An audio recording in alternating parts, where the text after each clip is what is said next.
Elle montre des canons et des bombes, des soldats et des morts. Paris en ruine. Les photographies de la guerre franco-prussienne de 1870-71, qui comptent parmi les plus anciennes du genre, sont à la fois belles et empreintes d'horreur.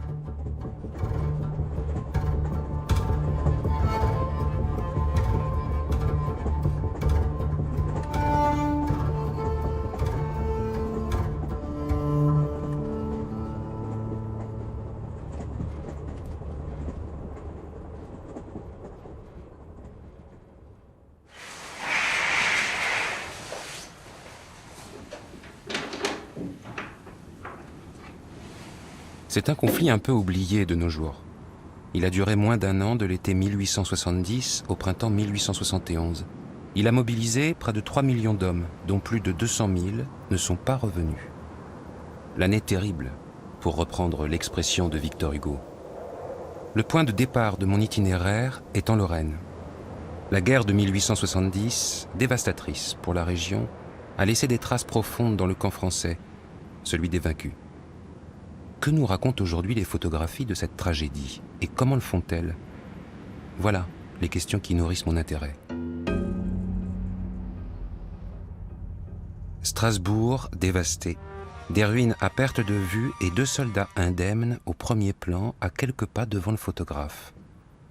Les photos comme celle-ci comptent à mes yeux parmi les images les plus saisissantes du XIXe siècle. Que savons-nous des photographes d'alors et de leur parcours? Expriment-ils un regard personnel dans ces prises de vue? Et pourquoi sont-ils tombés dans l'oubli, eux et leurs photos? Je m'appelle Paul Mellentine, je suis historien de l'art et spécialiste en iconographie. Depuis quelques années, j'étudie les photographies de la guerre franco-prussienne. On reste médusé devant l'atrocité de certaines images. Comme les photos des communards massacrés à Paris pendant la semaine sanglante de mai 1871.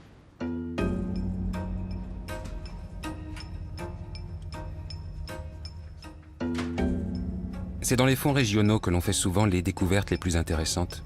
À ma demande, les archives municipales de Belfort ont exhumé des albums du photographe alsacien Adolf Braun. Ses fils ont défendu vaillamment la citadelle pendant le siège de Belfort. Que nous disent ces tirages? Nous, notre travail d'archiviste, c'est vraiment le classement. Après, ce sont les historiens qui exploitent les archives et qui les expliquent et qui font l'histoire, finalement. Mais c'est vrai qu'en tant qu'archiviste, on est vraiment au contact des sources brutes d'histoire. Et bah, oui, on est toujours à découvrir des petites parties de la ville, de son histoire, son développement, ses anecdotes. Et la photographie vous donne un autre regard Alors la photographie, c'est essentiel, hein. Vous avez vu qu'on a une grande majorité du papier écrit, manuscrit, imprimé. Et la photographie, c'est une toute petite partie de nos fonds, de nos archives. Mais c'est essentiel parce que ça permet de visualiser la ville. La ville, on peut la comprendre dans les comptes rendus, sur des plans. Mais quand on a quelque chose qui se dresse comme ça devant nous sur une photographie, on comprend mieux la façon dont la ville était organisée.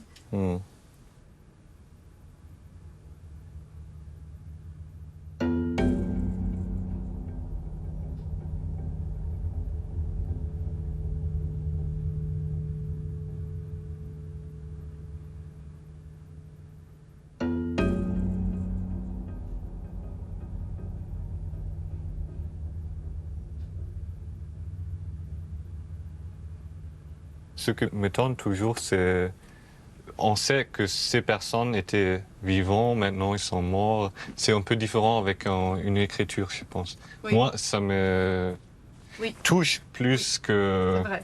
J'imagine comme archiviste, si vous... Ce sont de vraies personnes. C'est ça. Et parfois même, on peut croiser un regard. On croise le regard d'une personne et ça matérialise vraiment plus que des registres où on voit des noms écrits. Ou même une peinture? Oui, ou une peinture, c'est différent. On n'a pas le... Souvent, c'est le regard qui m'interpelle le plus, qui me parle le plus. Peut-être il essaie ici de nous regarder.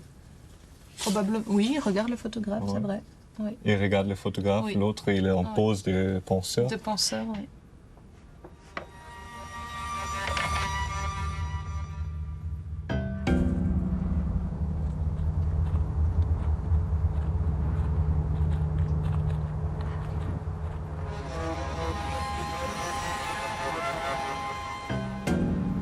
la photographie ne nous raconte pas les faits. Entre novembre 1870 et février 1871, la citadelle de Belfort est assiégée par les troupes allemandes et défendue par 17 000 soldats français. Près de 5 000 d'entre eux mourront de faim et de froid.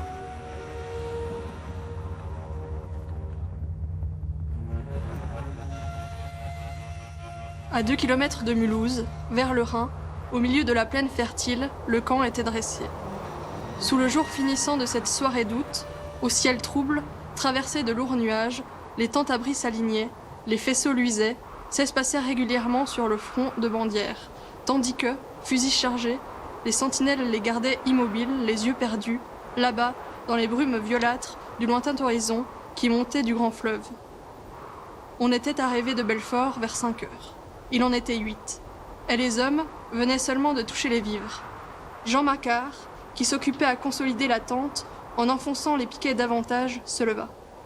Et parfois, il s'étonnait encore de se revoir avec la capote aux épaules, lui qui, après Solferino, était si joyeux de quitter le service, de n'être plus qu'un traîneur de sabre, un tueur de monde. Mais quoi faire, quand on n'a plus de métier, qu'on n'a plus ni femme ni bien au soleil, que le cœur vous saute à la gorge de tristesse et de rage, autant vaut-il cogner sur l'ennemi s'il vous embête. Et il se rappelait son cri. Ah, bon sang, puisqu'il n'avait plus courage à la travailler, il la défendrait, la vieille terre de France.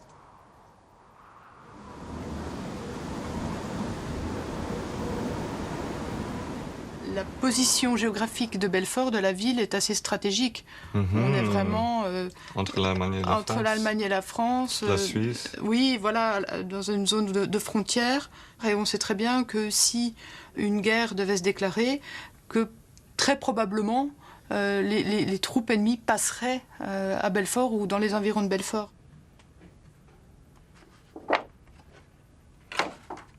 La traduction du titre de cet album, Le théâtre de la guerre, Ouais. il n'y a pas vraiment une traduction en allemand. Pour moi, ça m'est toujours un peu surpris qu'on nomme en album des guerres théâtre. C'est vrai. C'est vrai. Et que finalement, le spectateur est un petit peu voyeur, presque comme si le spectateur, par curiosité, venait voir les destructions, voir combien la guerre avait pu démolir. Comme si les démolitions, c'était quelque chose d'extraordinaire, qu'il fallait voir, oui, comme un spectacle finalement.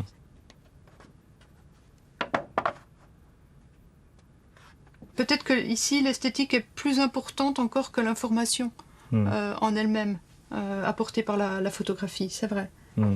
Cette photo-là, par exemple, on a ce cadrage, on a cette perspective-là qui fuit au fond de la pièce, et tous ces gravats, le trou qu'on imagine aussi dans le toit, puisque la lumière arrive par le haut.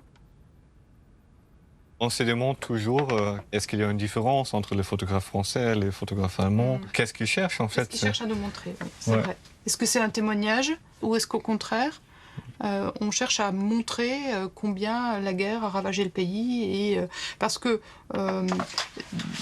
tout de suite après la guerre de 1870-1871, en France, il y a un mot qui est apparu assez rapidement mais qui a été très très largement répandu, c'est la revanche.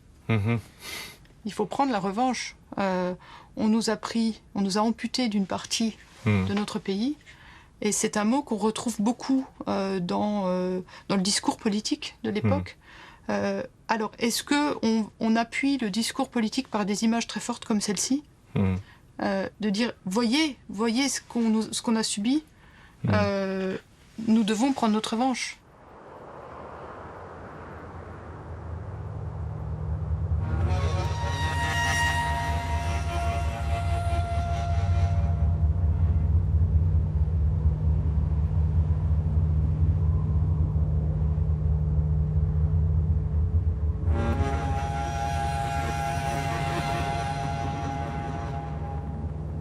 En tout, plus de 260 000 soldats, français et allemands confondus, trouvent la mort dans le conflit. En août et septembre 1870, les batailles ont pour nom Wissembourg, Wörth-Fröschwiller, Forbach-Spicheren, Gravelotte ou Sedan. À l'issue de la guerre, l'Alsace et la Moselle sont cédées à l'Empire allemand.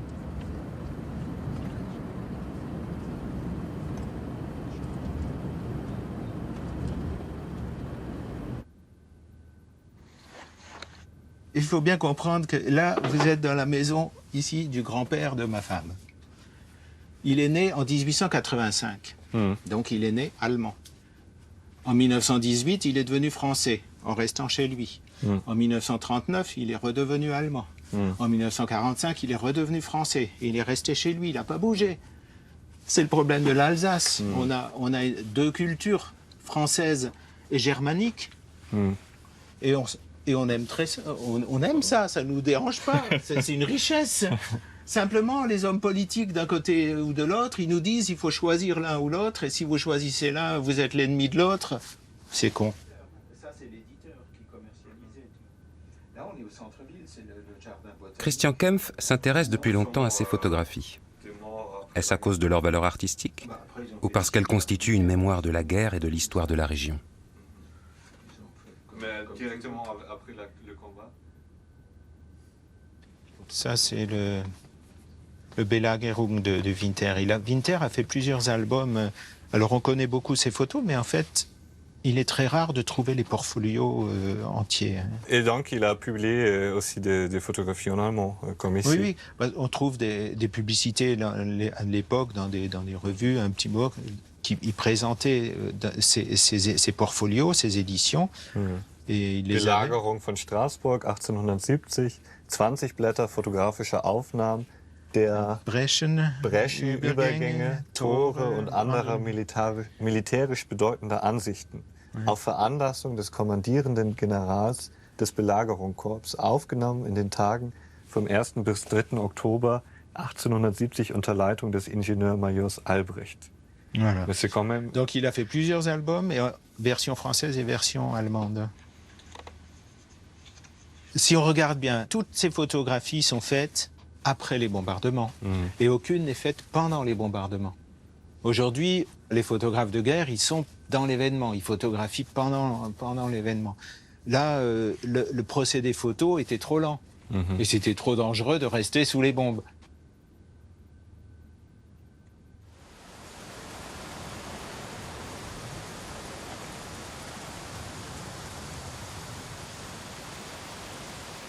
Strasbourg capitule le 27 septembre 1870 et l'Alsace passe aux mains des troupes allemandes.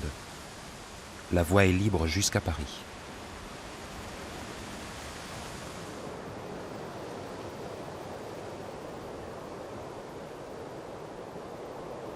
Il y avait aussi les jours noirs, loin de tout centre habité, en face de l'ennemi. Alors, plus de feu, plus de chants, plus de noces. On souffrait parfois horriblement de la privation du sommeil, de la soif et de la faim, n'importe. On aimait cette existence d'imprévu et d'aventure, cette guerre d'escarmouches, si propre à l'éclat de la bravoure personnelle. Amusante comme la conquête d'une île sauvage, égayée par les razzias, le vol en grand et par le maraudage, les petits vols des chapardeurs, dont les bons tours légendaires faisaient rire les généraux. Seulement, les chasseurs n'étaient plus là, parce que le 16, à Gravelotte, comme ils attendaient d'entrer en ligne, le long d'une route, l'empereur, qui filait dans une calèche, les avait pris en passant pour l'accompagner à Verdun. Une jolie trotte, 42 km au galop, avec la peur, à chaque instant, d'être coupé par les Prussiens.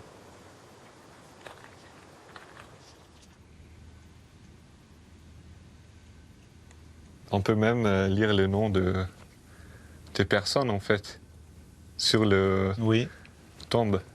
Et qu'est-ce que tu vois comme nom? Moi, je suis très mal avec l'écriture au 19e siècle, peut-être. Non, c'est... Mais on voit beaucoup de noms, en fait. Non? Oui, bon, c'est quand même très petit. Hein. Mais on voit bien que, puisque c'est marqué que c'est au jardin botanique, c'est-à-dire que c'est pas dans un cimetière. Ils ont enterré partout où il y avait de la place, ils ont enterré les gens et les soldats. Peut-être.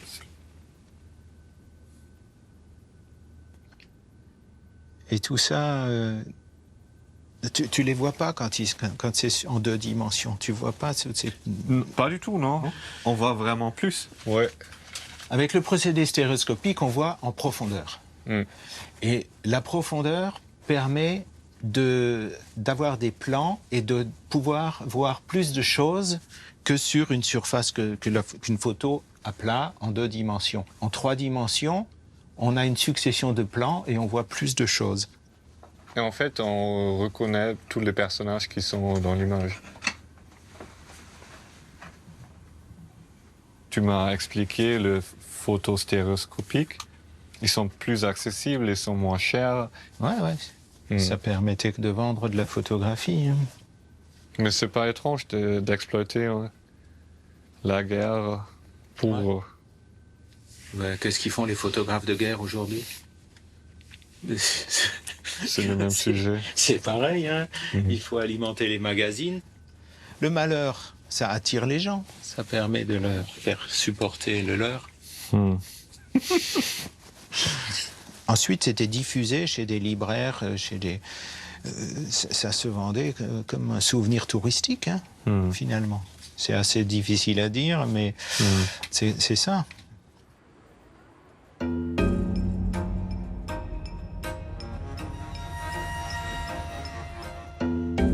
À l'époque, il n'est pas encore possible d'insérer des tirages photographiques dans les journaux. Pourtant, ces images bénéficient d'une grande visibilité car elles sont reproduites à plusieurs centaines ou milliers d'exemplaires afin d'être commercialisées. Elles visent à faire vibrer la corde sensible du patriotisme des acheteurs, français comme allemands. Mais quels sont les sujets qui font vendre? Y a-t-il une recette à succès?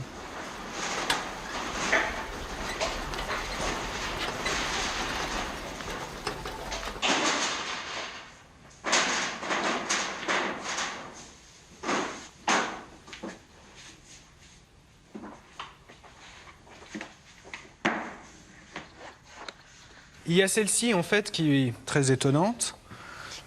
Pour moi, oui, cette image. Pour moi, elle est très étonnante. Cette écriture d'image, c'est une écriture assez commune. C'est-à-dire, en fait, 2 soldats sur des barricades, de dos, avec un paysage dévasté, ça va devenir, on va dire, un topos, c'est-à-dire un lieu commun. En fait. Et là, Winter l'a composée, je ne sais pas, mais en tout cas, elle est extrêmement dynamique. On a cette partie... on va dire stable, une verticale, et puis cet amoncellement d'obliques, en fait, à droite, cette cathédrale debout. L'homme debout, la cathédrale debout. On sent que Winter, quand il compose cette image, il veut en faire un emblème. C'est-à-dire cette image pourrait être emblématique. Vous m'avez prénoté qu'il y a une autre photographie d'un autre photographe, bien noté allemand, qui montre la même scène. Il y a en effet Eckert, photographe allemand qui accompagne les troupes, qui produit une image en fait qui est très très proche de Winter, mais tout de même différente. Elle semble moins composée que celle de Winter. Mais j'avoue qu'en fait la photo d'Eckert me touche beaucoup plus parce qu'elle a plus de retenue. Ça veut dire?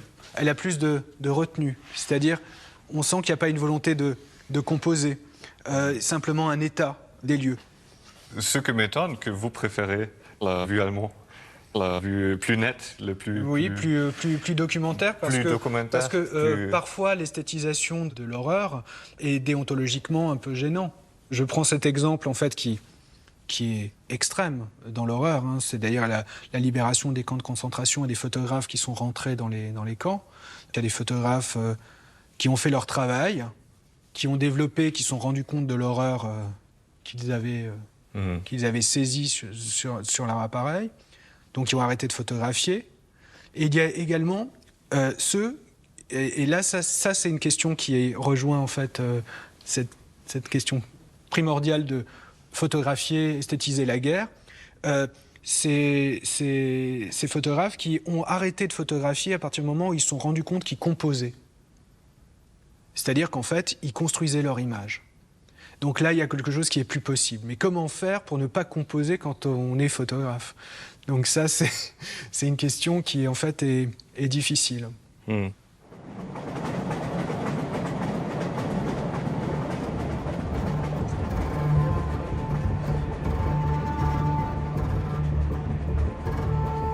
Il y a là comme une contradiction.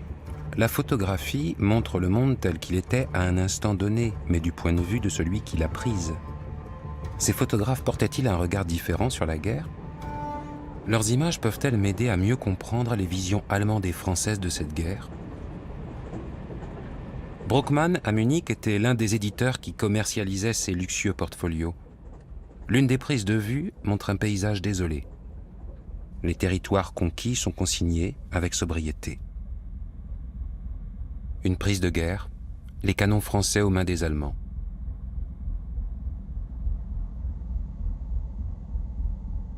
Une autre photo montre des tombes provisoires aménagées pour les soldats allemands.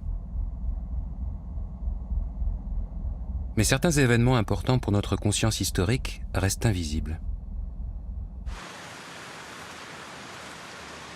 Lorsque Napoléon III cède aux provocations du chancelier Bismarck, celui-ci décide de profiter de cet énième conflit pour parachever l'unification de l'Allemagne. Humiliation suprême, la naissance de l'Empire allemand est proclamée au château de Versailles, en janvier 1871. Dans la confusion qui règne entre la France d'un côté et la Prusse, la Hesse, le Bade et le Wurtemberg de l'autre, le royaume de Bavière joue un rôle pivot. Les hésitations de son souverain Louis II, tiraillé entre les deux camps, révèlent toute l'ambivalence de la guerre.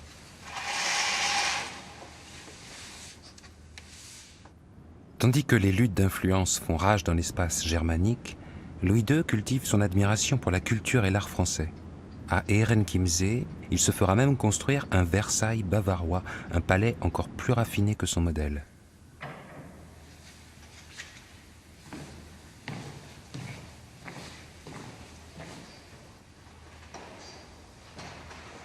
Le souverain s'identifie fortement au roi Soleil, dont il aime à admirer le portrait.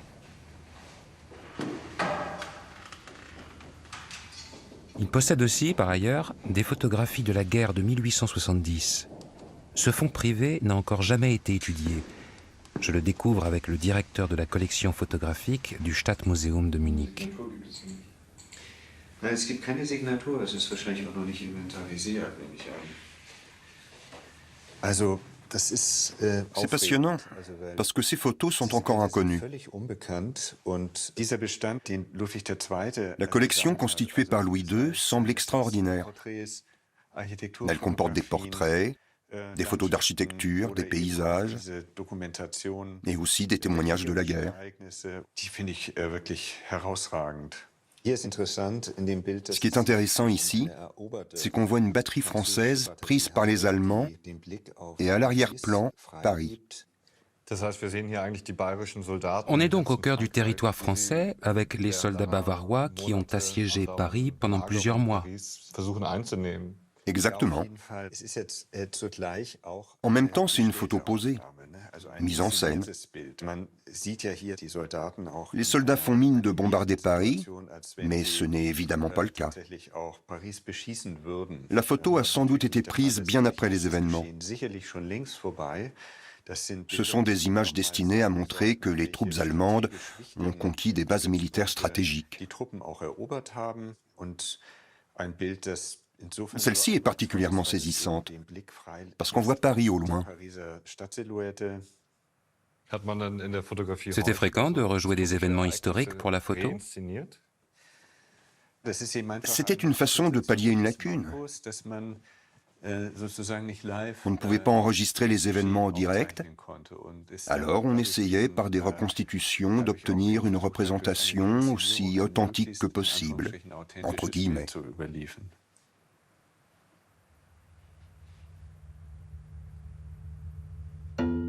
Aux portes de Paris, des soldats allemands posent en héros un bref instant devant l'objectif.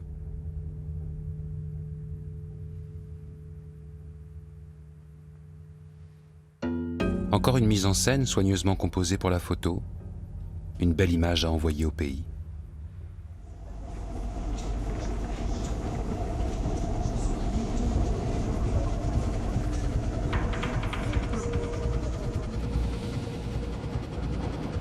J'ai rendez-vous avec Éric Fournier, maître de conférences en histoire à l'université Paris 1 Panthéon-Sorbonne et spécialiste de la Commune.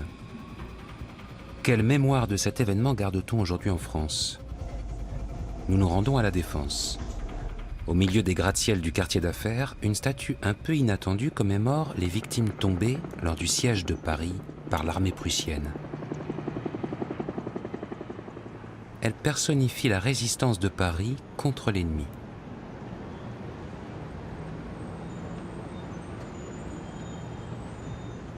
Qu'est-ce qu'on voit si on regarde cette statue? C'est très symbolique, il y a un langage assez symbolique. Il y a un soldat, une femme qui symbolise Paris. Oui, alors, donc attention, pas un soldat, un garde national, c'est-à-dire un Parisien qui a pris les armes, une femme qui symbolise la ville de Paris avec une tenue de soldat de la garde nationale, qui a tout de même l'allure d'une des nombreuses statues de la République que l'on voit apparaître à ce moment-là, qu'on appelle en France Marianne, et son regard, comme celui de la ville de Paris, est porté vers la banlieue, c'est-à-dire vers les lignes allemandes.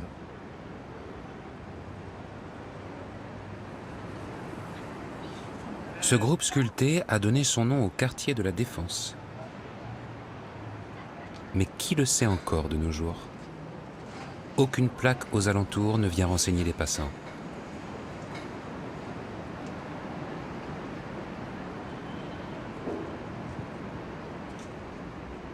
Ici, ça symbolise certes la lutte contre la Prusse, mais on peut déjà voir dans cette sculpture les débuts de la Commune, puisque la femme et le soldat portent l'habit de la garde nationale et pas de l'armée professionnelle. Or, ce sont les anciens gardes nationaux qui ont refusé de rendre les armes et ont préféré, puisqu'ils avaient résisté seuls, se gouverner seuls et former la Commune de Paris. Après l'armistice de janvier 1871, une insurrection éclate à Paris. Les photos d'époque nous disent d'abord que ces héros ne sont pas des soldats, mais des ouvriers, des artisans et des étudiants. Le photographe Bruno Braqueuet les immortalise en héros triomphants de l'histoire. Serrés les uns contre les autres, les communards se pressent autour de la colonne de la place Vendôme, un lieu lourd de symboles.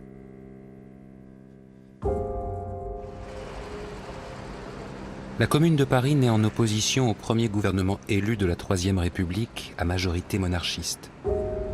Un de ses objectifs est la mise en place d'un régime d'inspiration socialiste. Bientôt, c'est l'escalade qui culmine avec la semaine sanglante de mai 1871. Les Versaillais, soldats des troupes régulières de l'Assemblée monarchiste qui a pris ses quartiers à Versailles, et les communards s'affrontent dans une guerre 100% française. Mais certaines photographies sont trompeuses. La Commune de Paris n'a guère de victoire à célébrer, et les rares images sont censurées par les autorités et retirées de la circulation. Le collectionneur, Serge Cacou, a trouvé des photographies de communards exécutés. Elles montrent une vérité historique aujourd'hui encore peu connue du grand public.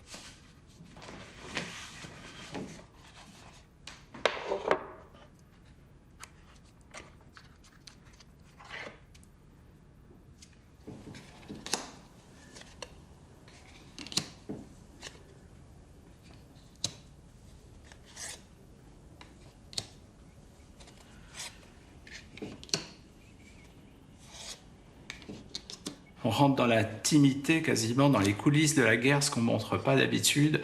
C'est très brut, c'est très émouvant. L'usage, ça a été pour reconnaître tous ces cadavres, en fait, les identifier. C'était la seule chance pour l'état civil de mettre un nom sur les gens qu'on allait enterrer et qu'on ne pouvait pas garder dans les hôpitaux.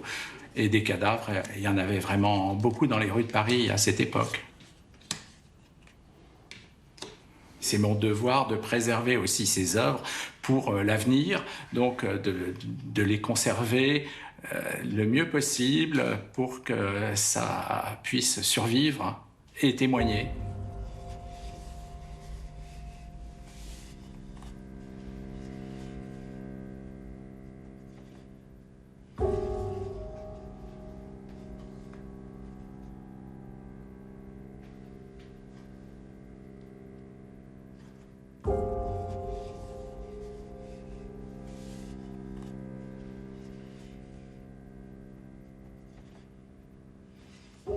comme souvent, la provenance est tout à fait obscure, inconnue. On ne sait pas par quel cheminement, mais c'est ça aussi qui fait la saveur pour un collectionneur. Le fait qu'elles arrivent tout d'un coup, qu'elles émergent et qu'on les découvre.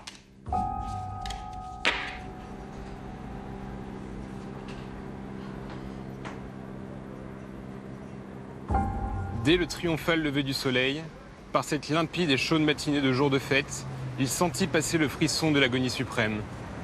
Les troupes exécutaient en masse les derniers prisonniers qu'elles faisaient.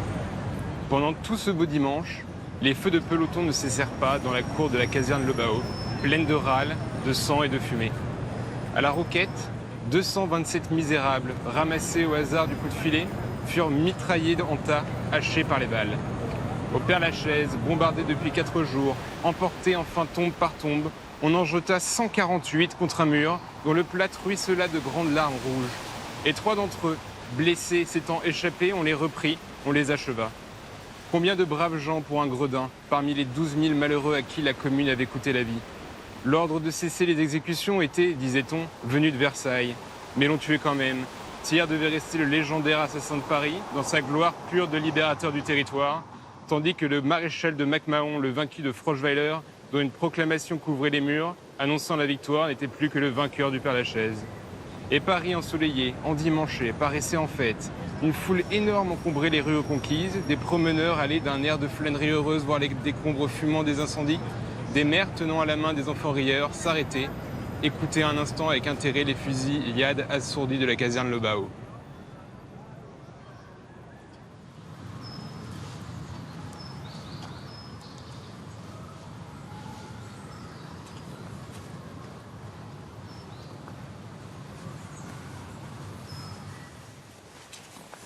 C'est ça là. Voilà, ça c'est donc la plaque aux morts de la commune qui date. C'est pas la première plaque, je sais pas quand ils l'ont mise celle-là. La première était beaucoup plus petite quoi du coup. Ok. Ah, c'est assez récent. Ouais, c'est assez récent. Ouais. Ok. Ça me touche beaucoup en fait ce que vous dites sur les fleurs. Oui, qu'est-ce que vous dérange Ce qui est étonnant, c'est que ça neutralise, à mon sens, le caractère fort, mémoriel justement du lieu. C'est tout de même ici un lieu où sont morts des révolutionnaires, un lieu où on leur a rendu hommage parfois malgré la volonté des autorités. Et donc ces fleurs qui sont ici très récentes tendent à transformer ce lieu chargé d'histoire et de douleur en une espèce de petit jardin agréable, contribuant à faire oublier que voilà, ici c'est un charnier. Jusqu'aux années 1880, quand il pleuvait, on pouvait avoir des ossements qui surgissaient de terre.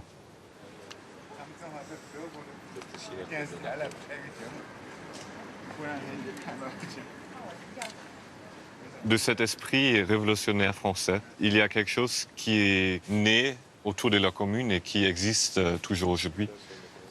Alors, pour moi, ce qui reste de la commune, c'est cette volonté d'exercer le plus directement possible sa part de souveraineté politique, sa citoyenneté. Ça, c'est quelque chose qui, je crois, est très moderne. Et puis, leur courage, leur détermination, leur refus de se rendre, c'est important.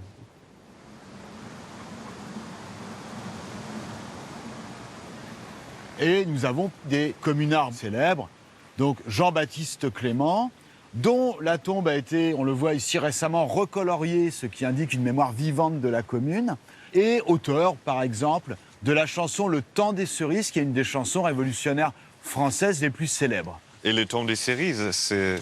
C'est une chanson très, très connue, mais il reviendra, le temps des cerises, qui symboliquement signifie il reviendra le temps de la commune, le temps de la Révolution. Même si au départ, le temps des cerises n'était pas nécessairement lié à la commune elle-même, mais y a été associé.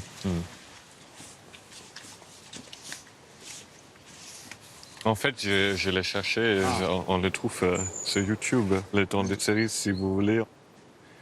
Quand nous chanterons le temps des cerises et guerre rossignol et merle moqueur seront tous en fête.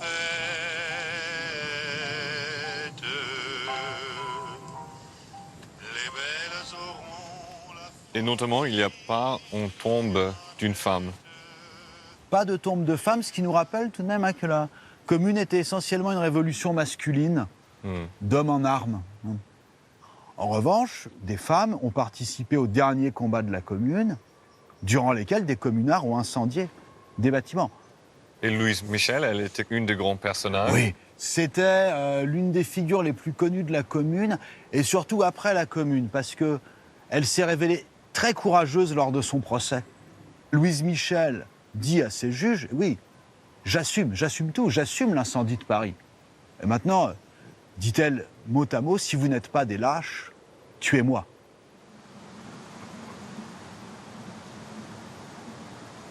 Louise Michel reste aujourd'hui une figure historique et révolutionnaire très admirée. La voici photographiée en 1871 par Ernest Charles Appert.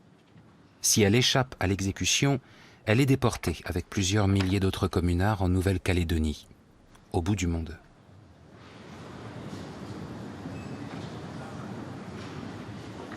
Quant à l'opinion publique française, elle préfère se tourner vers l'avenir. C'est le siècle nouveau qui de la brume sort, écrit Victor Hugo. L'heure est au retour à l'ordre établi. Les événements récents appartiennent déjà à l'histoire.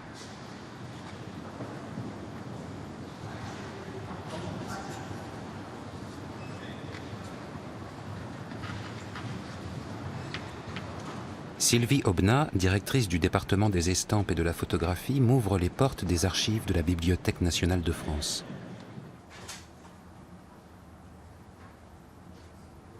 Une photo montre une douzaine de communards exécutés. Donc, ce que vous voyez ici, ce sont les cadavres mis dans des cercueils de fortune, parce qu'ils n'ont pas du tout dimensionné, d'insurgés de la Commune qui ont été fusillés au moment de la répression de la Commune des fusillés. Et la correspondance avec les numéros, on ne connaît pas. Vous voyez qu'il y a un ordre administratif dans ces exécutions, puisque chaque mort a un numéro. On connaît la circulation de cette image, l'histoire exacte. Évidemment, une image comme ça n'est absolument pas vendue. Il y avait chez les lecteurs des journaux un très fort ressentiment contre les incendiaires de Paris. Il y a des gravures qui représentent des monceaux de cadavres d'insurgés. Mais en gravure, ce n'est pas pareil que la photo est toujours évidemment beaucoup plus violente parce que ça a existé vraiment. On sait très bien que l'histoire est faite de violences, de crimes, d'insurrection, de révolution, d'injustice, de massacres. C'est-à-dire que vous voyez cette image, c'est comme si vous étiez là. Donc ça abolit la distance du temps, puisque c'était il y a exactement 150 ans. Alors que si on vous parle des massacres de septembre, de la Révolution française, ça reste une histoire avec des mots, avec des gravures qui sont faites après, avec des témoignages. Mais vous n'avez pas les cadavres sous les yeux. Et ça, c'est quelque chose qui, malheureusement, aujourd'hui, est familier, même si, heureusement, on ne peut jamais s'y habituer. Mais l'histoire de voir la violence humaine, elle commence là.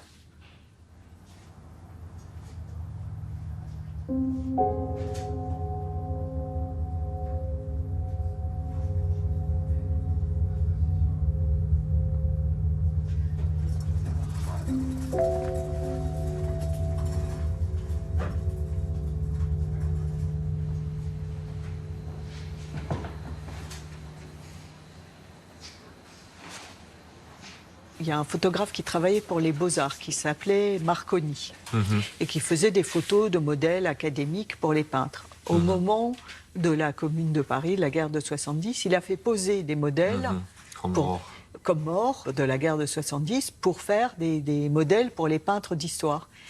Donc, à partir de ces compositions, on pouvait faire des tableaux, des gravures qui représentaient là des scènes de la guerre, pas de la Commune.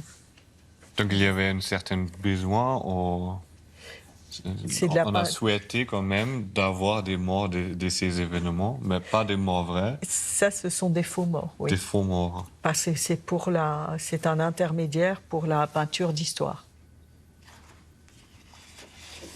Les photographies de Gaudenzio Marconi se vendent alors en France et dans toute l'Europe. Elles sont très demandées, car les peintres espèrent se faire un nom en s'inspirant de leur réalisme. Est-ce la fin de la peinture de bataille, spectaculaire et académique ?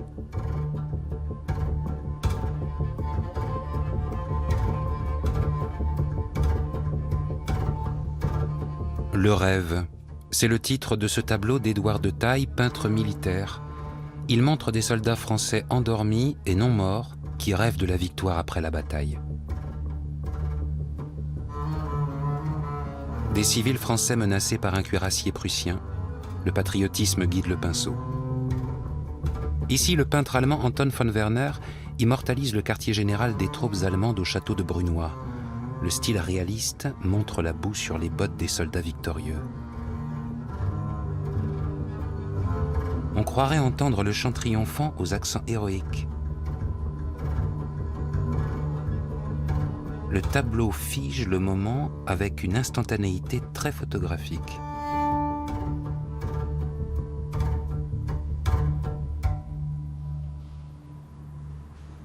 Au château de Compiègne, édifice bâti par Louis XV et Louis XVI et réaménagé par Napoléon Ier puis Napoléon III, un autre tableau est conservé sous les dorures du passé. Son auteur, Ernest Meissonnier, est l'un des grands représentants du courant réaliste. À l'Académie des Beaux-Arts de Paris, il forme toute une génération d'élèves à un genre particulièrement rentable, la peinture historique. Le palais des Tuileries en ruine. Meissonnier, figure très en vue du monde artistique de son temps, s'approprie la catastrophe.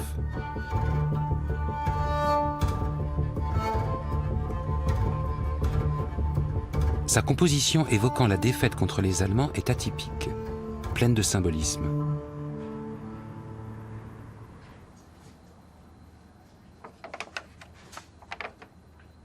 Il y a plusieurs catastrophes qui se sont accumulées. La guerre, les bombardements allemands, et après le siège de Paris, puis les destructions de la Commune ou les destructions des Versaillais pour faire céder la Commune de Paris. Et en fait, dans ces albums de ruines, l'ensemble des dégâts, des destructions et des ruines sont indifférenciés. Ces photographies sont vendues à la presse, mais elles sont aussi organisées en albums de souvenirs pour être vendues aux gens que ça intéressait, aussi bien des Parisiens que des Français, mais aussi beaucoup d'étrangers, puisque s'est développé à cette époque ce qu'on a appelé un tourisme des ruines, c'est-à-dire... Ça existait. Ça existait déjà, surtout qu'il n'y avait plus aucun danger, donc on pouvait venir, et surtout beaucoup d'Anglais. Et ça énervait beaucoup les Parisiens de voir ces foules d'Anglais qui venaient avec, on est en allemand, une sorte de Schadenfreude, regarder le désastre de Paris. Déjà les titres et le significant, ça nous dit déjà un peu le regard du photographe sur les événements. Oui. C'est pas la destruction de Paris, c'est le ruine comme thème. Soit les gens sont horrifiés de voir ces ruines, mais vous avez aussi un certain nombre d'intellectuels et d'artistes qui disent clairement que ces ruines ont une certaine beauté. Vous avez un journaliste qui, face à l'hôtel de ville incendié, et qui dit, en gros, il n'a jamais été aussi beau. C'est horrible. Exactement, il dit c'est une beauté horrible, mais c'est magnifique. C'est une résurgence du romantisme en quelque sorte.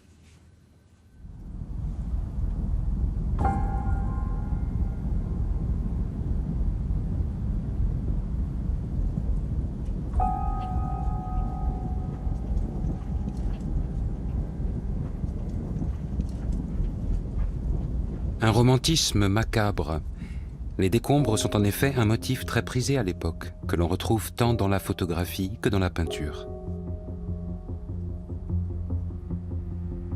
Quelques décennies avant la guerre de 1870, le peintre allemand Karl Spitzweg peignait ses touristes anglais en Italie, le tourisme des ruines, déjà tendance.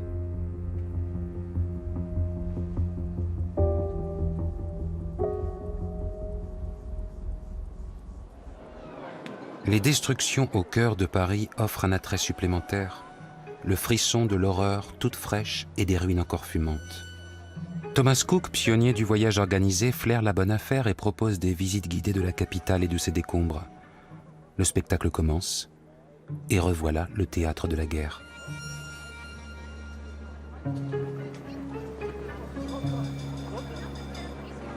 Le désastre de la défaite française est aussitôt réinterprété, la capitale en ruine sublimée en attraction touristique. Les gens de la commune sont d'affreux gredins, mais quels artistes, écrit dans une lettre un Anglais en séjour à Paris. Un hebdomadaire britannique, The Illustrated London News, attire l'attention sur le problème avec une couverture montrant un photographe au cœur de Paris en flammes. Imperturbable, le professionnel immortalise l'instant tandis que son jeune assistant lui tend une plaque de verre. En juin 1871, on dénombre déjà 300 photographes dans la capitale. Certains commentateurs s'en amusent et parlent d'un troisième siège après ceux des Prussiens et des communards. Au moment de la guerre de 1870, la photographie est avant tout un commerce. Elle montre des soldats et des champs de bataille, des images de propagande qui jouent sur la fibre patriotique. La censure interdit toute image indésirable et la politique s'empare déjà de la photographie pour l'instrumentaliser. Ces clichés ne sont pas des documents neutres, offrant un accès direct aux réalités historiques. Ils contribuent à l'écriture d'un récit, en montrant un Paris en ruine idéalisé ou en faisant de la guerre un spectacle.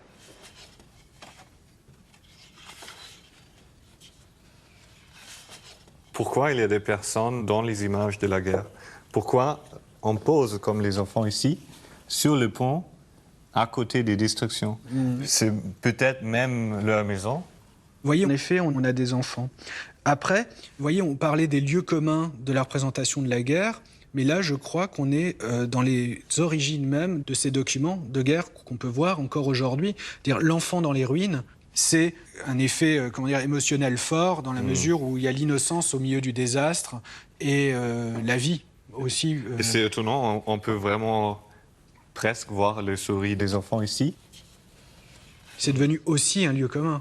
L'enfant jouant dans les ruines, ça fait un contrepoint à l'horreur, qui rajoute à l'horreur, on va dire. Qui est à la fois plein d'espoir, mais dans le même temps, qui rajoute à l'horreur, c'est-à-dire l'innocence face au désastre.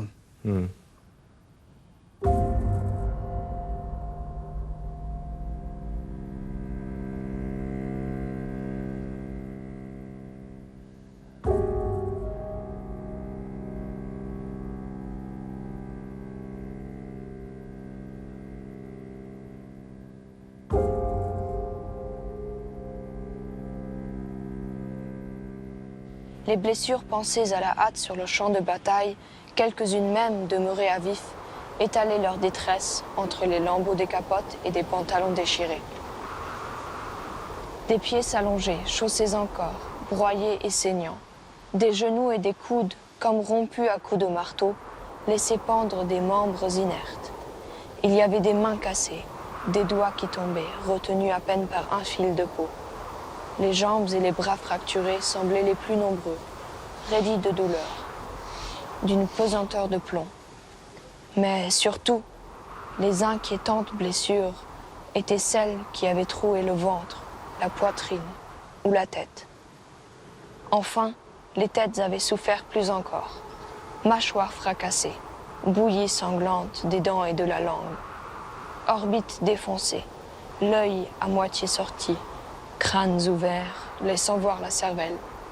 Tous ceux dont les balles avaient touché la moelle ou le cerveau étaient comme des cadavres dans l'anéantissement du coma, tandis que les autres, les fracturés, les fiévreux, s'agitaient, demandaient à boire, d'une voix basse et suppliante.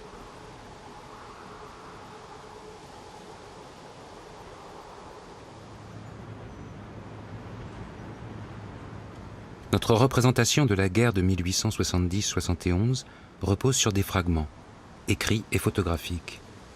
Ces derniers ne dessinent pas une vérité historique. Il nous appartient de composer notre propre mémoire de ces événements en tenant compte du pouvoir de la photographie qui, depuis plus de 150 ans, nous incite à penser qu'elle est une simple retranscription de la réalité.